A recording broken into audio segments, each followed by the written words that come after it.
ഡിയസേറെ ഒരു പേടിപ്പിക്കുന്ന ചിത്രം, അതിനേക്കാൾ ഉപരി നമ്മളെ ചിന്തിപ്പിക്കുകയും ചെയ്യുന്നുണ്ട്.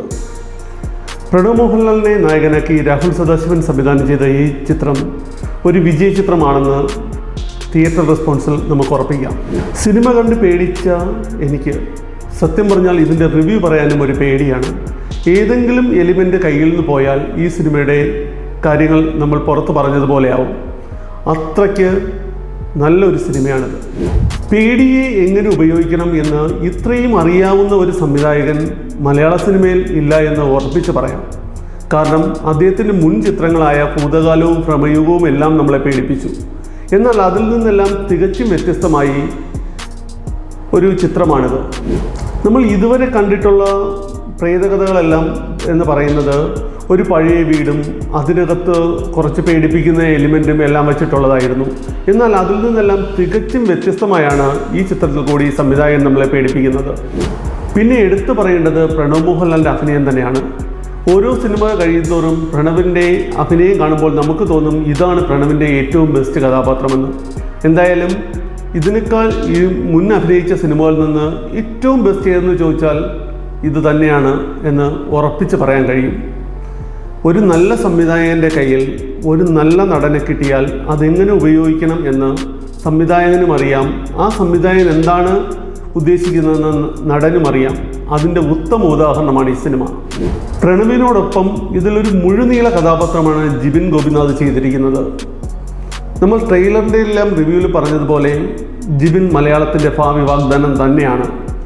ജിബിൻ്റെ ആ ഓരോ നോട്ടവും നമുക്ക് തിയേറ്ററിൽ നിന്നത് കാണുമ്പോൾ അറിയാം എന്തുമാത്രം നമുക്ക് ഇനി ഭാവിയിൽ യൂസ് ചെയ്യാൻ പറ്റുന്ന ഒരു നടനായി ജിബിൻ വളർന്നു എന്ന് ആ ഓരോ ചെറിയ ചലനങ്ങളിൽ നിന്നും നമുക്ക് മനസ്സിലാക്കാൻ കഴിയും. എന്തായാലും മലയാള സിനിമയുടെ ഭാവി വാഗ്ദാനം തന്നെയാണ് ജിബിൻ. ഇനി ഒത്തിരി നല്ല കഥാപാത്രങ്ങൾ ജിബിനെ തേടി എത്തും എന്നതിനും ഒരു സംശയവും വേണ്ട. ഒരു വലിയ പണക്കാരൻ്റെ മകനായി വരുന്ന പ്രണവ് ആ കഥാപാത്രത്തിനെ ഇത്രയും മികച്ച രീതിയിൽ നമ്മൾ ഈ കാണുന്നത് പോലെ പ്രേത സിനിമകളിലൊക്കെ കാണുന്നത് പോലെ ഒരുപാട് ഭയങ്കരമായ ബഹളമോ ഒന്നുമില്ല. ചില സൈലൻസുകളും ചെറിയ ചില ചലനങ്ങളും കൊണ്ടുപോലും നമ്മളെ ഒരുപാട് പേടിപ്പിക്കാൻ സംവിധായകൻ ശ്രമിച്ചിട്ടുണ്ട്. ആ പ്രണവിൻ്റെ കഥാപാത്രത്തിൻ്റെ ആ കയ്യൊതുക്കത്തോടു കൂടി പ്രണവ കഥാപാത്രം ചെയ്തത് തന്നെയാണ് ഈ സിനിമയുടെ മറ്റൊരു വിജയമെന്ന് ഉറപ്പിച്ച് പറയാം. പിന്നെ എടുത്തു പറയേണ്ടത് പ്രണവിൻ്റെ ഡബ്ബിംഗ് ആണ്. ഒരു രക്ഷയുമില്ലാത്ത ഡബ്ബിംഗ്. കാരണം ആ കഥാപാത്രം ആവശ്യപ്പെടുന്ന ആ ഒരു നിശബ്ദതയും ആ നിശബ്ദതയിൽ കൂടിയുള്ള ചെറിയ ചെറിയ സംഭാഷണങ്ങളുമെല്ലാം ഈ സിനിമയിൽ ഒരു പ്രത്യേക തലത്തിലേക്ക് കൊണ്ടെത്തിക്കുന്നു എന്നത് പറഞ്ഞേ പറ്റൂ. സുസ്മിത ഭട്ട്, ജയക്കുറുപ്പ്, അരുൺ അജികുമാർ ഇവരുടെ എല്ലാം പ്രകടനവും വളരെ മികച്ചത് തന്നെയായിരുന്നു. പ്രത്യേകിച്ച് ജയക്കുറുപ്പിൻ്റെ.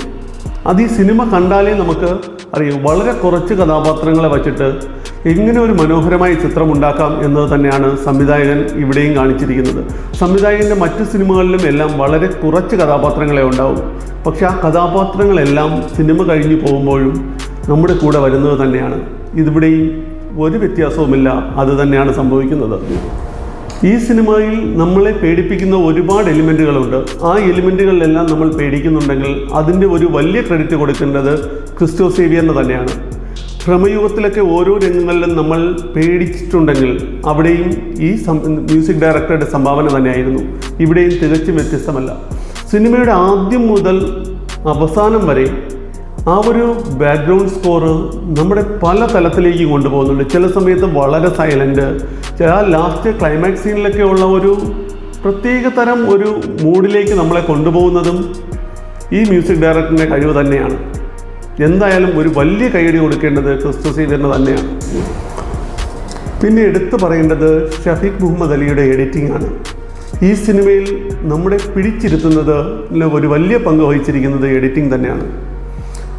ഈ സിനിമ നമ്മൾ തിയേറ്ററിൽ തന്നെ കാണണം. തിയേറ്ററിൽ കണ്ടാൽ മാത്രമേ നമുക്ക് ആ സൗണ്ടിൻ്റെയും ആ ഓരോ സീനിൻ്റെയും സീരിയസ്നെസ്സും ആ സീനുകൾ ആ സംവിധായകൻ അതിൽ കോർത്തിണക്കിയിരിക്കുന്നതും എങ്ങനെയാണ് നമ്മളെ പേടിപ്പിക്കുന്നതെന്നും നമുക്ക് മനസ്സിലാകത്തുള്ളൂ. ഇപ്പോൾ ടി വിയിൽ കണ്ടാൽ നമ്മൾ പേടിക്കില്ലെന്നല്ല, ടി വിയിൽ കണ്ടാലും നമ്മൾ പേടിക്കും. പക്ഷെ തിയേറ്ററിലെ ഒരു എക്സ്പീരിയൻസ് പറയുന്നത് ഇതൊന്നുമല്ല. അത് തിയേറ്ററിൽ തന്നെ അറിയണം. ഈ സിനിമയിലെ പിന്നെ ഒരു പ്രധാന മേഖല എന്ന് പറയുന്നത് ആർട്ട് വർക്കാണ്. ആ ആർട്ട് വർക്ക് കൈകാര്യം ചെയ്തിരിക്കുന്നവർ എന്ത് മനോഹരമായാണ് ഓരോന്നും ഉണ്ടാക്കിയിരിക്കുന്നത്. ഓരോ സീനിലും അതിൻ്റെ ആ മൂവ്മെൻറ്റുകൾ നമുക്ക് ശ്രദ്ധിച്ചാൽ അറിയാം. ഒട്ടും നമ്മൾ ശ്രദ്ധിക്കാത്ത ചില കാര്യങ്ങൾ പോലും ആ സിനിമയുടെ കണ്ടിന്യൂഷനിൽ വരുമ്പോൾ നമുക്ക് മനസ്സിലാവും എന്തുമാത്രം പ്രാധാന്യത്തോടെയാണ് ഇതിലെ ആർട്ട് വർക്കുകളും അവർ ചെയ്തിരിക്കുന്നത്. ഇതെല്ലാം ഒരു സംവിധായകൻ്റെ മേൽനോട്ടത്തിൽ കൂടിയാകുമ്പോൾ രാഹുൽ സദാശിവൻ എന്ന് പറയുന്ന സംവിധായകൻ എന്തുമാത്രം അത് ഈ സിനിമയ്ക്ക് വേണ്ടി കോൺട്രിബ്യൂട്ട് ചെയ്തിട്ടുണ്ടെന്ന് മനസ്സിലാവും. പിന്നെ മറ്റൊരു സീക്വൻസ് എന്ന് പറയുന്നത് ഇതിൻ്റെ VFX ആണ്. പറയാതിരിക്കാൻ വയ്യ, അസാധ്യമെന്ന് തന്നെ പറയണം. കാരണം നമ്മൾ ഈ അടുത്ത കാലത്തൊന്നും ഇത്രയും മികച്ച രീതിയിൽ നമ്മളിപ്പോൾ ഒരുപാട് VFX കണ്ടിട്ടുണ്ടാവും പല സിനിമകളിലും, ഇടയ്ക്ക് വന്ന ലോകയിൽ ഉൾപ്പെടെ. പക്ഷെ അതിൽ നിന്നെല്ലാം വ്യത്യസ്തമായി വേറൊരു ലെവലിലാണ് ഇതിലെ ഓരോ സീനുകളും ചെയ്തിരിക്കുന്നതെല്ലാം. എന്തോ ഒത്തിരി ഇഷ്ടമായി. നമ്മൾ ഇതുവരെ കണ്ടിട്ടുള്ള നോർമൽ ഹൊറർ സിനിമയിൽ നിന്ന് തികച്ചും വ്യത്യസ്തത തന്നെയാണ് ഈ സിനിമ. അതുതന്നെയാണ് തിയേറ്ററിൽ നമ്മളെ പിടിച്ചിരുത്തുന്നത്. നമ്മൾ ഇതുവരെ കാണാത്ത ഒരു ദൃശ്യാനുഭവത്തിലേക്ക് ഈ സിനിമ നമ്മളെ കൊണ്ടുപോകുന്നുണ്ട്. അതിൻ്റെ ക്യാമറാമാനും എഡിറ്ററും സംവിധായകനും ആർട്ട് വർക്കും എല്ലാം ഒന്നിനൊന്ന് മെച്ചമായി നിന്നു. പിന്നെ എടുത്തു പറയേണ്ടത് അതിൻ്റെ ബാക്ക്ഗ്രൗണ്ട് സ്കോർ. എന്തായാലും ഈ സിനിമ നമ്മൾ തിയേറ്ററിൽ തന്നെ കാണണം. ഇനിയും ഇത് രണ്ടാമതൊരിക്കൽ കൂടി തിയേറ്ററിൽ കാണാൻ ഞാൻ എന്തായാലും പോകും. അത്രയ്ക്ക് ഇഷ്ടമായി ഈ സിനിമയെ. പ്രണവിൻ്റെ ബോഡി ലാംഗ്വേജ്, പ്രണവിൻ്റെ ഓരോ എക്സ്പ്രഷൻ, ഓരോ നോട്ടങ്ങൾ, ഇതെല്ലാം നമ്മൾ ഇതുവരെ കണ്ട പ്രണവിനെ അല്ല ഈ സിനിമയിൽ നമുക്ക് കാണാൻ പറ്റുന്നത്. കാരണം പ്രണവൊക്കെ വേറൊരു ലെവലിലേക്ക് പോയി, അല്ലെങ്കിൽ സംവിധായകൻ പ്രണവിനെ വേറൊരു ലെവലിലേക്ക് കൂട്ടിക്കൊണ്ട് പോയി. എന്തു പറഞ്ഞാലും പ്രണവ് വെറുതെ ഒന്ന് അഭിനയിച്ചിട്ട് പോകാൻ വേണ്ടി മലയാള സിനിമയിലേക്ക് വന്നതല്ല. മലയാള സിനിമയിലെ അടുത്ത രാജകുമാരൻ തന്നെയായിരിക്കും. എത്ര പറഞ്ഞിട്ടും രാഹുൽ സദാശിവനെ കുറിച്ച് പറഞ്ഞിട്ട് മതിയാകുന്നില്ല. കാരണം അങ്ങനെയാണ് ആ സിനിമ അദ്ദേഹം ചെയ്തു വച്ചിരിക്കുന്നത്. ഇന്നത്തെ കാലത്ത് ആൾക്കാരെ പേടിപ്പിക്കുക എന്ന് പറഞ്ഞാൽ ഒരു ചെറിയ കാര്യമല്ല. കാരണം നമ്മൾ ആ ജേണലിലൊക്കെ ഉള്ള ഒരുപാട് സിനിമകൾ കണ്ടിട്ടുണ്ട്. എന്നിട്ട് പോലും നമ്മൾ സിനിമ ഇറങ്ങുന്നതിന് മുന്നേ തന്നെ നമ്മൾ പറഞ്ഞു നമ്മൾ പേടിക്കുമെന്ന്. പക്ഷെ നമ്മൾ പറഞ്ഞതൊന്നുമല്ല സംവിധായകൻ.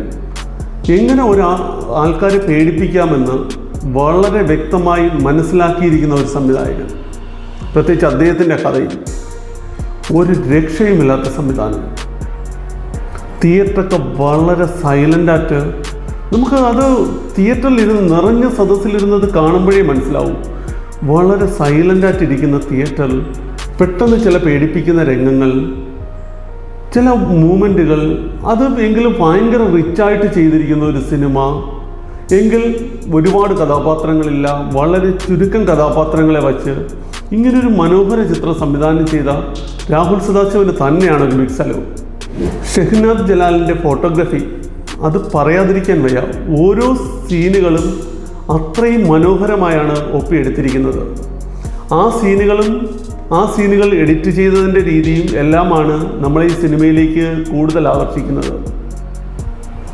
എന്തായാലും എല്ലാവരും OTT നോക്കിയിരിക്കാതെ ഇത് തിയേറ്ററിൽ തന്നെ കാണണം. പറ്റുമെങ്കിൽ എത്രയും പെട്ടെന്ന്. കാരണം നമുക്ക് അത്രയും നല്ലൊരു തിയേറ്റർ എക്സ്പീരിയൻസ് മിസ്സാവരുത്.